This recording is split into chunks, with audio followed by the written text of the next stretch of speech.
Welcome to Stoic Philosophy is Applied in Humility, excerpts from Epictetus, Enchiridion, part 1 of 2 on Words of Wisdom. Epictetus was a Greek Stoic philosopher who lived in the 1st and 2nd centuries CE.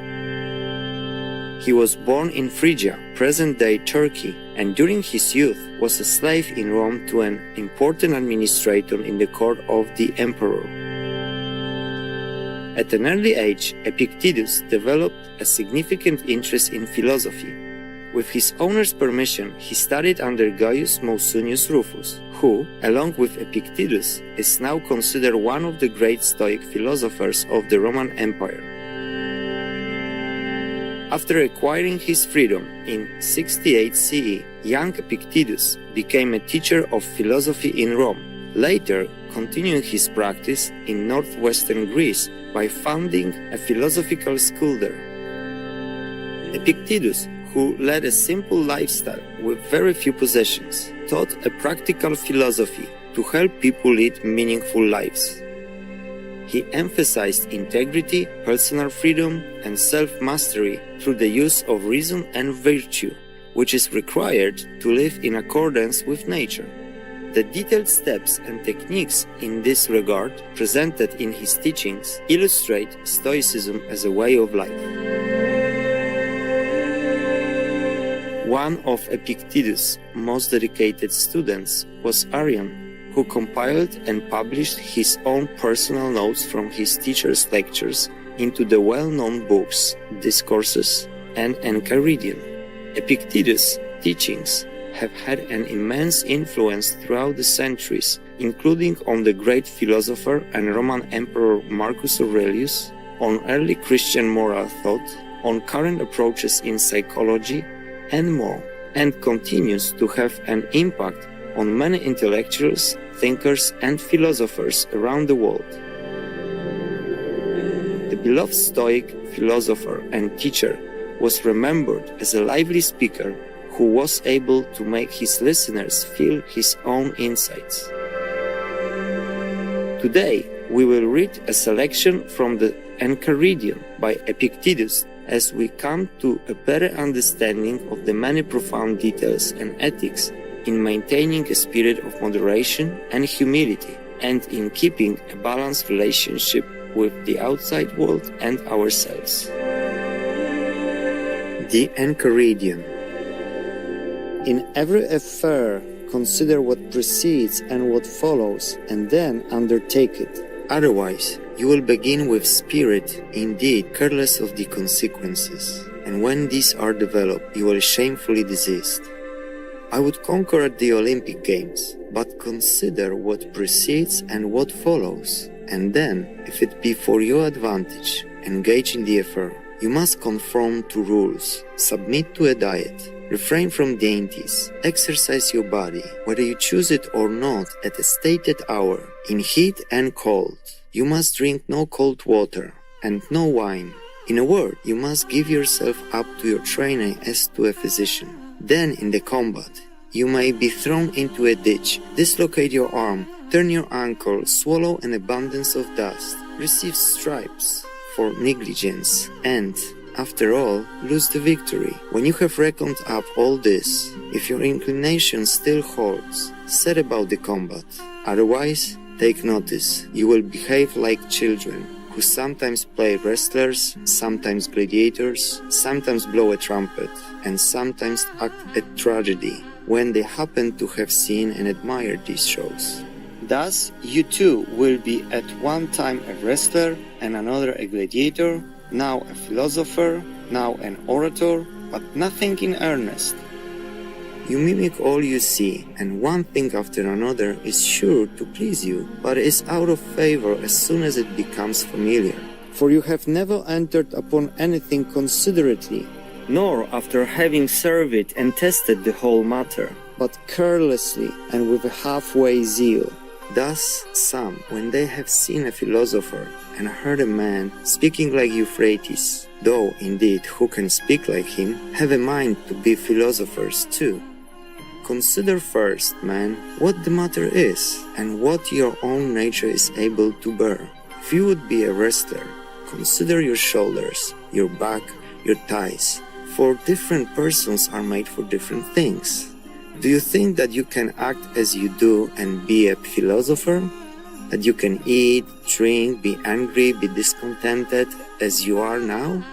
You must watch, you must labor, you must get the better of certain appetites, must quit your acquaintances, be despised by your servant, be laughed at by those you meet, come off worse than others in everything, in offices, in honors, before tribunals. When you have fully considered all these things, approach, if you please, that is, if by parting with them, you have a mind to purchase serenity, freedom, and tranquility. If not, do not come hither. Do not, like children, be now a philosopher, then a publican, then an orator, and then one of Caesar's officers. These things are not consistent. You must be one man.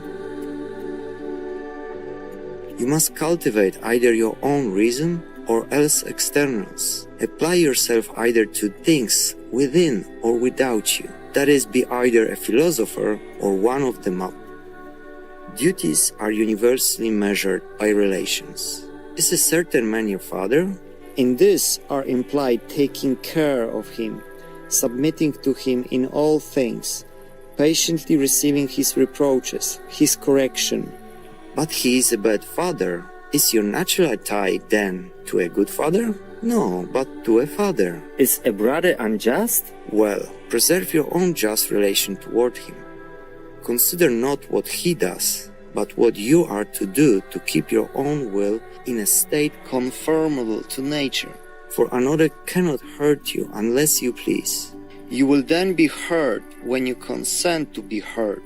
In this manner, therefore, if you accustom yourself to contemplate the relations of neighbor, citizen, commander, you can deduce from each the corresponding duties. Be assured that the essence of piety toward the gods lies in this, to form right opinions concerning them, as existing and as governing the universe justly and well, and fix yourself in this resolution, to obey them and yield to them, and willingly follow them amidst all events, as being ruled by the most perfect wisdom. For thus you will never find fault with the gods, nor accuse them of neglecting you, and it is not possible for this to be affected in any other way than by withdrawing yourselves from things which are not within our own power, and by making good or evil to consist only in those which are. For if you suppose any other things to be either good or evil, it is inevitable that when you are disappointed of what you wish, or incur what you would avoid, you should reproach and blame their authors.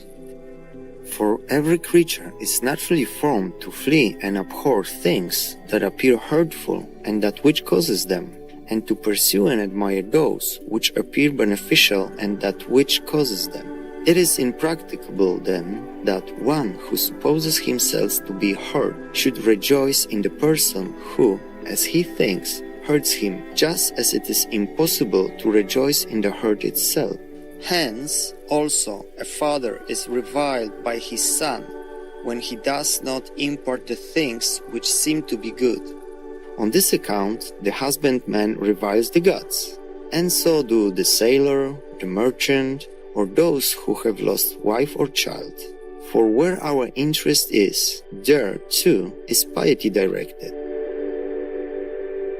So that whoever is careful to regulate his desires and aversions as he ought, is thus made careful of piety likewise. When you have recourse to divination, remember that you know not what the event will be, and you come to learn it of the diviner, but of what nature it is you knew before coming, at least if you are of philosophic mind. for it is among the things not within our own power, it can by no means be either good or evil. Do not therefore bring with you to the diviner either desire or aversion, else you will approach him trembling. But first, clearly understand that every event is indifferent and nothing to you, of whatever sort it may be, for it will be in your power to make a right use of it, and this no one can hinder. Then come with confidence to the gods as your counselors, and afterwards, when any counsel is given you, remember what counselors you have assumed, and whose advice you will neglect if you disobey. Come to divination as Socrates prescribed, in cases of which the whole consideration relates to the event, and in which no opportunities are afforded by reason or any other art to discover the matter in view. When therefore it is our duty to share the danger of a friend or of our country, we ought not to consult the oracle as to whether we shall share it with them or not. For though the diviner should forewarn you that the auspices are unfavorable, this means no more than that either death or mutilation or exile is portended. But we have reason within us, and it directs us, even with these hazards, to stand by our friend and our country. Attend, therefore, to the greater diviner, the Pythian god, who once cast out of the temple him who neglected to save his friend. Kind viewers, we appreciate your company for today's words of wisdom.